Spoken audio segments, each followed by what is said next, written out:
So good morning dear students, I am Professor Ashay Joshi and today our subject is Goods and Services Tax. So first of all, let's have a recap regarding what is tax actually. You very well be knowing that tax is the main revenue of government. That is the main revenue through which government receives all its money which it uses for its expenditure. As we know that there are two types of taxation system in India. One is direct taxation and the second one is indirect taxation. You all know that direct and indirect taxation, the assessee has the burden of paying the tax to the government, whereas in the indirect taxation, the main burden is shifted from the assessee to the customer. So here is where we come and the GST comes into play. So GST is an indirect tax. It is basically based on the supply. So we'll be seeing the basic features of GST. So we start with that. The first feature which we are having, it is levy on goods and services. So GST, as we know, the full form of GST is goods and services tax. So it is basically levied on goods and services supplied by the supplier. Okay, we come to the scope. Scope is the area. It is the entire area where that GST is applicable. It is levied. So the scope of GST now is the entire India. No part of India is left where GST is not applicable. It is applicable everywhere. The third point is dual GST in India. We are having the structure of dual GST, that is it is having state GST also, that is SGST, and it is also having the CGST, that is the central GST. It is applicable by both the state government as well as the central government. We also have IGST, but that's a different way. That comes in interstate supply. That is CGST, SGST is in the intrastate supply. Okay.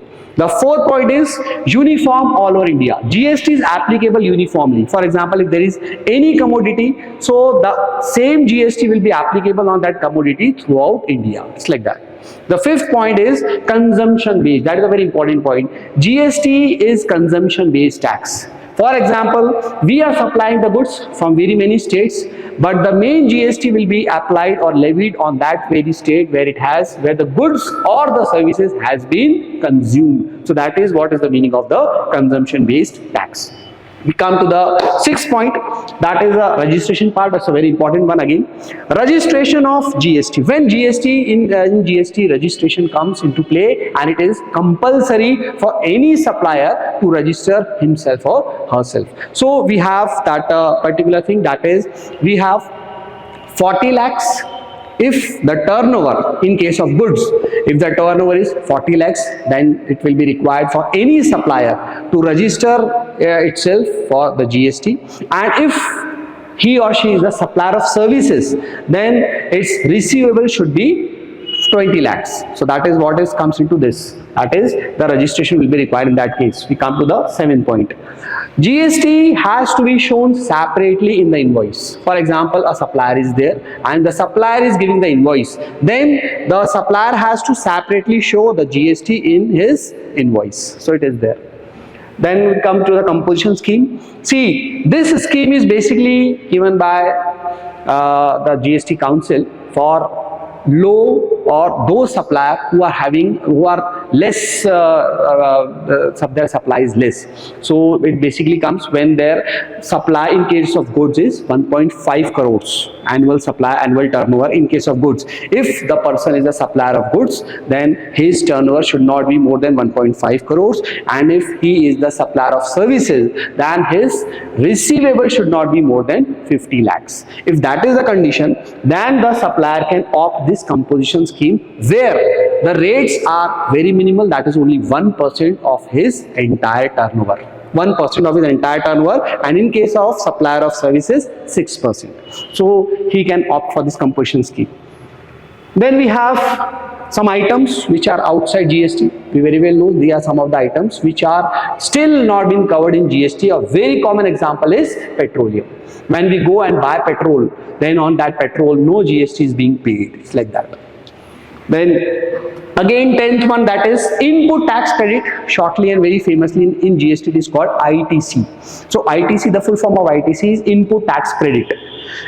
It's a simple one. For example, in GST, the GST is being paid on two ways. That is when the inward supply is there. For example, when a person is buying something from a person, from a supplier, then also he is paying the GST. And when he is selling or he himself is supplying something, then actually is the time when he has to pay the GST. So the tax which he has paid during the inward supply, that will be minused or subtracted from that basic tax which he has to actually pay in case of outward supply. So that will be minus, and that tax inward supply is credited. So that is what is called ITC.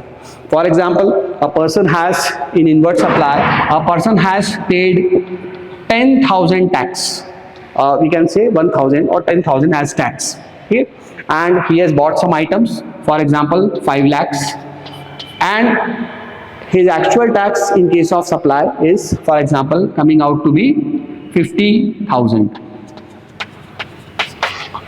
His actual tax for outward supply is 50,000. So this 10,000 will be minus, and he only have to pay 40,000 as tax. So this 10,000 is known as ITC, input tax credit. We come to the 11th point, that is what are the applicable rates. So there are 7 applicable rates which are there. We can still have them here.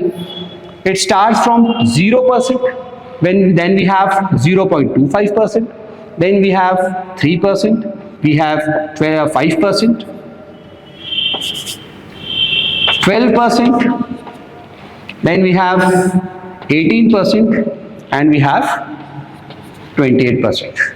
So these are the applicable rates which are there in GST. These are ranging from very many items, from eatables to consumer durables to luxury goods. So these are the things. Then we come to the 12th point, that is reverse charge. Basically in GST, the liability of paying the GST comes to the supplier. But some of the items, some of the services, the receiver who is receiving the goods or who is receiving the services has to pay. And that person who is receiving, the receiver is liable to pay the GST. These are the reverse charge mechanism. For example, in case of goods, that will be cashew nuts.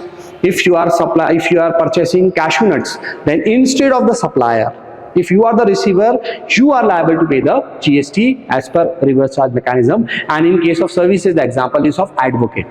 If you are availing any services from any advocate, then the advocate will not be liable to pay the GST, you will be liable to pay the GST. That is what is called the reverse charge mechanism. Then we come to the e-way bill. E-way bill is basically for the transporters. If you are transporting goods worth more than 50,000, then the e-way bill will be required. So that is an basically electronically generated bill from GST portal. Then we come to the self-assessment part, that is the second last point as far as the features are concerned. All the assessment are self-assessed. No else will be doing your assessment of GST. You yourself have to assess, and you will be filing your returns. If there is any discrepancy, then obviously the penalties will be there. And the last is, it is a very important, last but not the least, it is supply based. It is the supplier who has to pay the GST, no one else. If you are supplying goods, if you are supplying services, then you yourself have to pay the GST. If you come under that registration thing, then there is no need to pay any GST. But if your turnover or receivable services is more than that particular requirement, then you have to register yourself. And if you are the registered supplier, then you have to pay the GST. So this is all regarding the features of GST. That was the introductory part. And the rest of the things, starting from the supply, we'll be seeing in a next lecture. Till then, thank you all.